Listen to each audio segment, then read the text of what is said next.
Nas dobras insondáveis do tempo ocultam-se segredos ancestrais, ecos de uma sabedoria velada, selada nas entrelinhas da história, fragmentos de um saber antigo, destinados apenas àqueles capazes de enxergar além do véu da ilusão. Se você chegou até aqui, saiba, o acaso é apenas um disfarce que o destino usa para se revelar. Se dentro de ti há uma inquietude sutil, uma sensação inexplicável de que existe algo além da superfície visível, então escute com atenção, pois o que pulsa dentro de você é o prenúncio do despertar.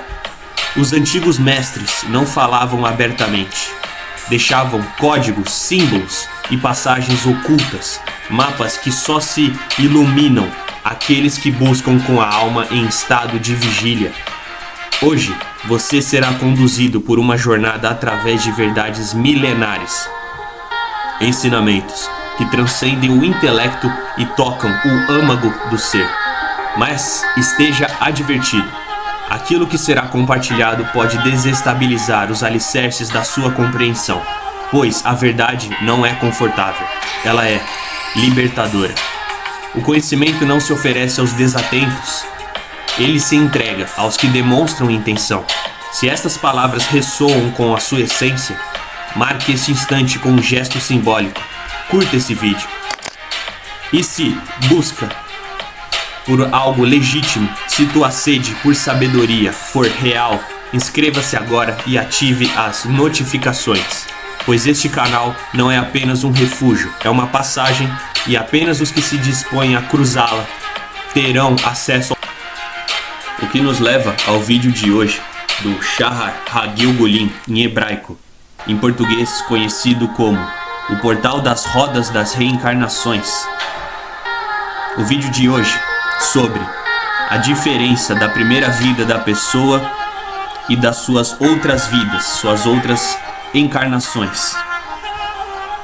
Trata-se da ordem em que a Nefesh, o Ruah e a Neshama, conhecidos em hebraico como Naaran, entram na pessoa no começo de sua encarnação pela primeira vez, como alma nova, conforme será explicado. Quando o corpo de uma pessoa nasce e sai para o ar do mundo, sua Nefesh entra nela. Se ela se retifica adequadamente através de seus atos, o seu Ruah também entra nela, e ao final do seu 13º ano de vida,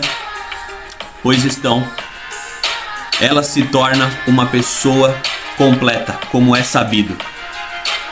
Essa daqui é a idade conhecida como a maturidade no judaísmo.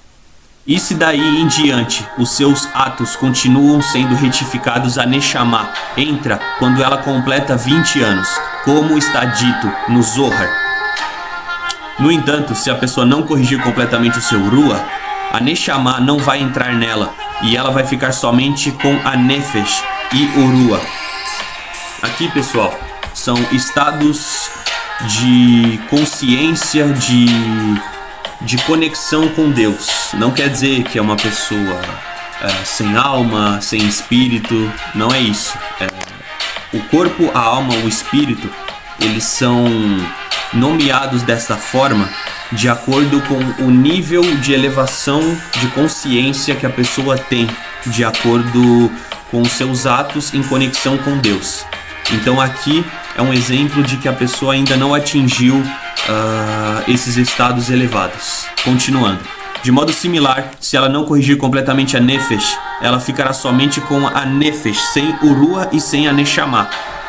O Ruah e a Neshama ficarão então em um local conhecido ao Santíssimo, bendito seja, em hebraico, Ha-Kadosh Baruch Hu, em um local reservado a cada uma delas.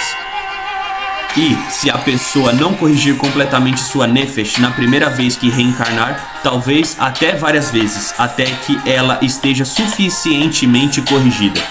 No entanto, como a correção só foi alcançada por meio da encarnação e com esforço tremendo, mesmo depois da retificação completa ter sido atingida, o Ruah não poderá entrar no corpo. A pessoa terá que vir a falecer e a Nefesh terá que retornar mais uma vez para poder receber o Ruah. A razão pela qual essa pessoa tem que passar por esse processo é que o Ruach imperfeito não pode se juntar à Nefesh, que foi aperfeiçoada na mesma vida, como explicado. Com este deixar do mundo e por seu renascimento, abre-se a oportunidade para que o Ruach imperfeito se junte à sua Nefesh aperfeiçoada. E se ela corrigir o Ruach, então ela tem que partir do mundo, voltar a reencarnar, e a Neshama entrará nela, assim como ocorreu com o Ruach. Se ela não corrigir o Ruach totalmente, então tanto a Nefesh quanto o Ruach terão que retornar a reencarnar várias vezes, até que o Ruach se corrija. Uma vez que a correção seja alcançada, conhecida em hebraico como Tikkun, a pessoa vem a falecer e a Nefesh e o Ruach voltam com a Neshama até que os três se corrijam. Uma vez que esse processo é feito, não é preciso mais encarnações. Aqui, pessoal, a gente consegue perceber que o judaísmo, ele não engloba somente a parte da criação. Óbvio que Deus criou todas as coisas, os anjos, a matéria, o universo, os sóis, as estrelas, o mar, os animais, enfim. Mas não só a parte da criação. O Eterno, ele busca em nós o aprimoramento, a elevação de consciência, ou seja, a evolução. O ser humano, ele foi criado de fato por Deus, mas um dos objetivos da criação é para o ser humano evoluir. A gente evolui constantemente, a gente pode evoluir nas nossas ideias, a gente pode evoluir no gerenciamento dos nossos sentimentos, a gente pode evoluir nas nossas relações pessoais, a gente pode evoluir com amizades, a gente pode evoluir em trabalho, em estudos, a gente pode evoluir em muitas coisas, assim como nós podemos também não evoluirmos, ou seja, decairmos, involuirmos, que seria um processo retroativo, né? Você regredir ali os degraus que você já alcançou. E isso não é o objetivo da criação. O homem, a mulher, tudo foi feito para evoluir, passo a passo, processo a processo, conforme os seus propósitos. Voltando aqui. Quando a Neshama se completa, a pessoa fica sendo uma pessoa completa, como é sabido.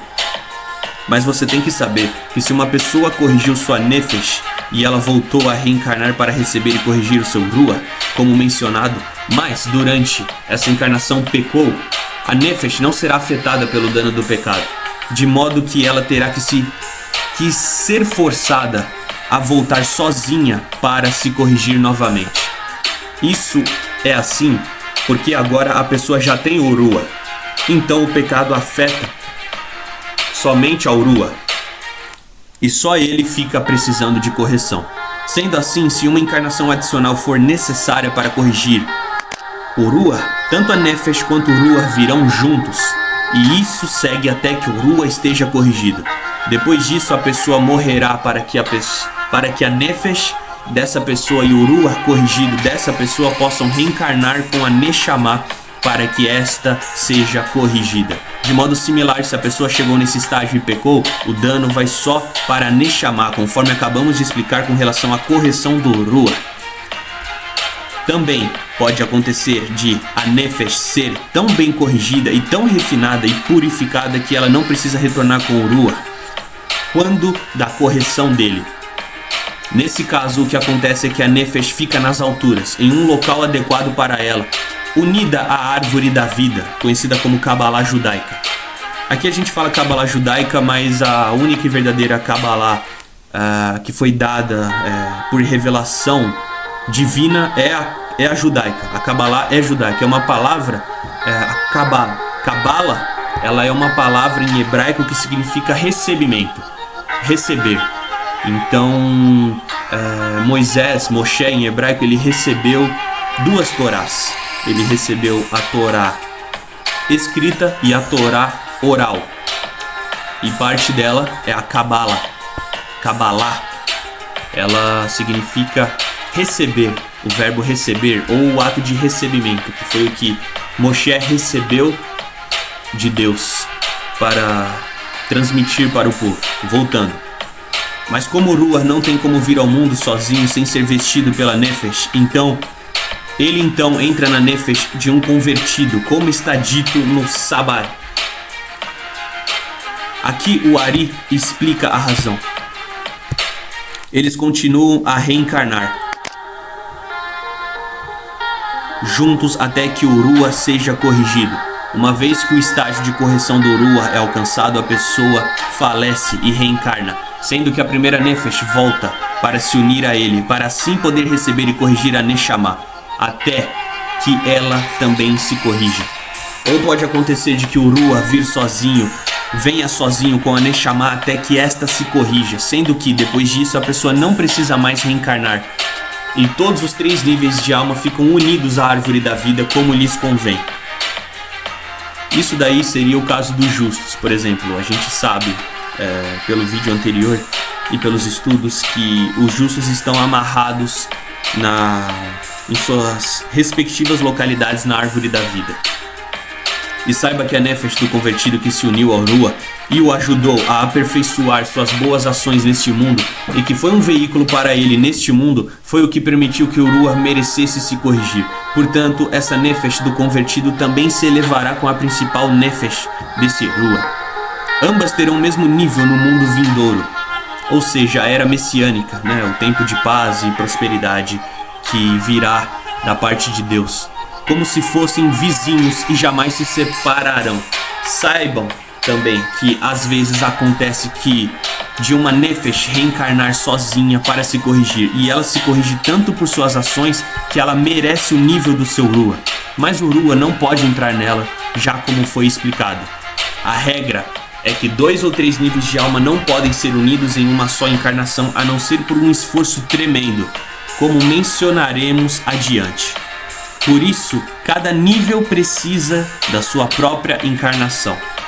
Ou seja, aqui a gente vê que Deus respeita processos. Ele sabe que o ser humano tem limites. Todos nós, por mais inteligente que possamos ser, todos nós temos limites. Um limite que muitas vezes é despercebido no nosso cotidiano, por ser algo tão rotineiro, é o tempo. O tempo, o que ele é? O tempo é a 4ª dimensão. Nós vivemos num mundo de 3 dimensões e 4 dimensões, para ser mais preciso. Por quê? Eu falo dessa forma. 3 dimensões, todo mundo sabe: largura, profundidade e altura. A 4ª dimensão é o tempo, mas o tempo ele é relativo. O tempo ele decorre da curvatura do espaço-tempo, que são a mesma coisa, por diversos fatores, inclusive a gravidade. Tanto é que em outros planetas do nosso sistema solar, o tempo passa de forma completamente diferente do tempo.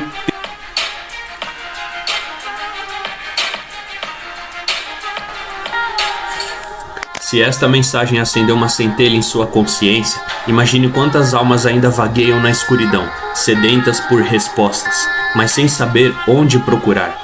Os grandes mestres sempre ensinaram: o saber verdadeiro não deve ser acumulado, mas partilhado com discernimento.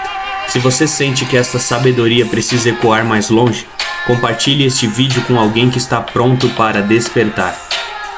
Agora, eu quero ouvir e saber de você. O que mais tocou o seu espírito neste ensinamento?